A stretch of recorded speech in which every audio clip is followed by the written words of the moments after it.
and welcome back to my YouTube channel. Yes, I know I haven't posted a video in a while, but I'm back and I'm ready to give all this information that is up here.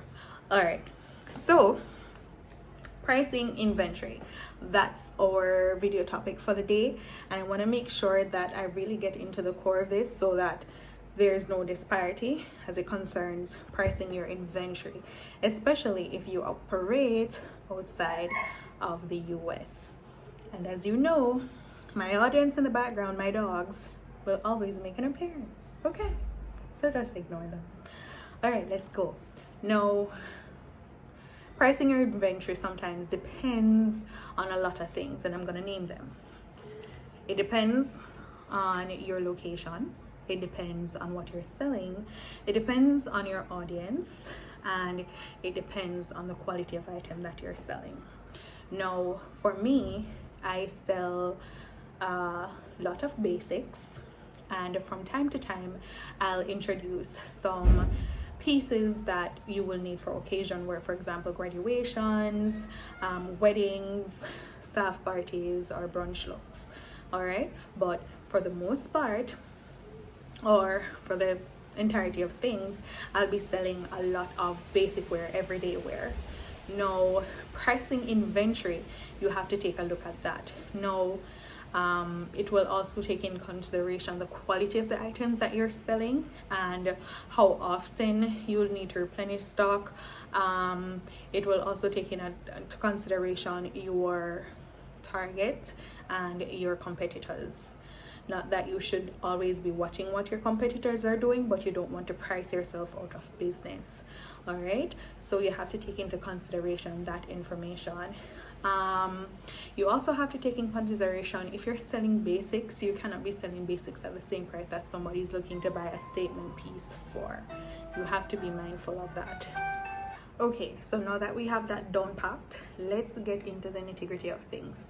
So for the most part, you can get a basic dress and a basic loungewear anywhere between $5 to $8. All right, you can get it anywhere between there, and then you're gonna work on your pricing strategy from there. For the most part, I think when you're pricing your inventory, you even start to think of the pricing before you even purchase it, just to make sure that you can make a profit from it, just to make sure that if you need to mark it down, you can mark it down easily, as well as if you already know how much that inventory is worth, you can also set a goal as to how much money you can make. So you buy with the intention of whatever money you want to make. So let's say you want to make $200,000 and you probably have, I'd say, $80,000. You want to buy inventory that is within that amount so that you can make what you want to make. All right, so you have to be very strategic. No, not straying away from the point. Let's get back to it. So let's say you buy inventory that is per piece, it costs $6.50, right? So you get a set, let's say a legging set, for $6.50. No, I'm looking down because I'm looking at my calculator, because the X's and the Y's never apply to me in school. Me still don't know where X is, and me still don't know where Y is. Okay, so let's just clear that up right now. So I'm looking at my calculator. So you bought this item for $6.50. That's your first variable. Now, your second variable is going to be your shipping. Now, if you are located in the Caribbean like myself, then your shipping cost is going to be a whole lot different from someone who is located in the US. So let's say you're shipping inventory from LA, you're shipping inventory from Miami, you're shipping inventory from China or New York, you are going to be paying a weight charge. So your vendor is going to ship it from wherever they are located to wherever your freight forwarder is located, and that's going to be at a cost, and they're charging you for weight. Now, that's another variable added onto your $6.50. Now, again, if you're located outside of the US like myself, then you have to also think about how much it is that your freight forwarder is going to charge you. Our freight forwarder here in Jamaica typically charges 35% for whatever it is that your items cost. So if your order was $500, they're going to charge you 35% of that $500. And if your box was really big, because you know most shippers ship in boxes, they're going to measure that box. I think they start from 2 feet and they'd add whatever that charge is, whether it's $5, $15, or $20 onto that 35%. All right, so you have to get that down packed.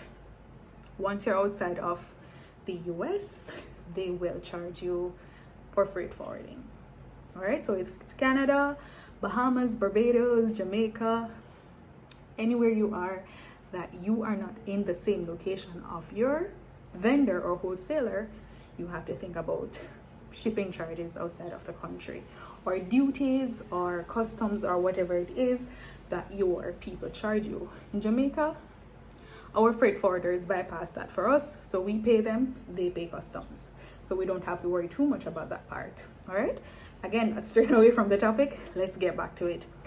So when I think about all of this, I am looking at $650, and I add an additional 7% onto that 35%, brings it up to 42%. So I'm going to times or do the percentage amount. So comes to $2 and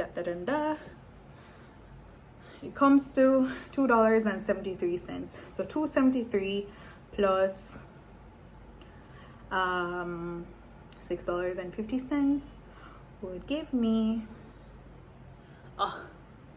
lighting $9.23. All right, now that $9.23, we are going to times that by whatever the US dollar is. Now I want to make sure that you understand that a dollar is not a dollar if you're outside of the US, right? A dollar is not a dollar. What will happen is that you will have to pay whatever the equivalent is if you're located outside of the States. Now I am located in Jamaica, so the dollar currently, the last time I checked, which was yesterday, was $152 Jamaican to $1 US. Now what I typically do is I don't calculate that cost, because I have to now take into consideration another variable. This is the exchange rate, the bank fees, whichever day the bank decide to post the charge and all of that. It might not be the same 152. So to mitigate that, or to make sure that I don't fall into any traps, I do 157. So I add $5 more onto whatever the dollar value is at the time. So I'm going to times that 923 by 157. Now I just got $1,449.11. That's how much it cost me to get the item from the US into Jamaica, where my location is. Now that's not too bad at all. Now let's see how we're gonna work this into making a profit, because again, we're not selling for vibes. There's no vibes around here. We're selling for profit. We want financial freedom. Okay, so let's see how much we're gonna do this at. All right, so typically when I get this amount, this is my cost price, right? This is the cost price. I want to also include a few more things, because it's not just how much it is for inventory. You now have to think about how much your marketing is going to cost you, how much your marketing plus your poly mailers, your website, the apps that you subscribe to as your employees to help you run your business. You have to think about those and add them in there. So my typical number, that my go-to number percentage, is 300% or 250% of this number, not the 650. No, of this number, how much it cost me to get the item into the country. That's how I do my markup. That way you account for everything, all the cost-safety factors before you start to think about your profit. All right, so I'm going to times this by 3, and this is what I'd be selling one of those items for, and this is a good price for a basic set. All right, it's a very good price, because if you think about inflation and everything and things going up, increasingly going up, then this is a good price. So that's $4,347.33. No, I like clean numbers, so I'd probably go 4,350, right? Just to make sure that I'm able to cover all of my overheads. So this means that I'm able to buy back this same item that I bought for $1,449.11. I'm able to buy it back 3 times. But we're not gonna do that, because again, we're selling to make a profit and for financial freedom, right? So we're not gonna drop back all of the money into the business. We're gonna keep some for ourselves, right? So now that we've done this, let's see how much when we sell 6 items at, let's say we round it off to the 4,350 times 6, $26,100. 26,100. Told you, we're not selling for vibes. No, not vibes. We're selling to make a profit. No, with this, it means that we were able to, 1, make back our capital and make 2 times the amount that we invested. Now this way you can go back and buy 2 packs of the items that you bought, because this is now how you scale your business. So you realize that, oh, they love this, so you're going to probably get it in more colors. You're probably going to get it in maybe a similar style or something like that. Don't probably buy anything more expensive. Still kind of stay on this path, because you want to steady things, right? Now you're able to buy about 2 packs. Now let's check how much profit the girl is made from that investment. All right, let's go. So we spent $8,694.66, and we're gonna minus that from our 26,100. The girl is made in profit $17,405.34, because we're not selling for vibes, we're selling to make money, right? So you were able to buy back a pack 3 times if you wanted to, honey. If you wanted to drop back all that money back into the business, you're now able to buy 3 packs. And if you want to buy 2 packs, you still have something set aside for yourself. You're able to pay your overheads. You're able to pay your employees if you have any. I'm just saying. And this is just 1 pack. This is 1 pack of 6. Just imagine that you bought, let's say, 10 packs.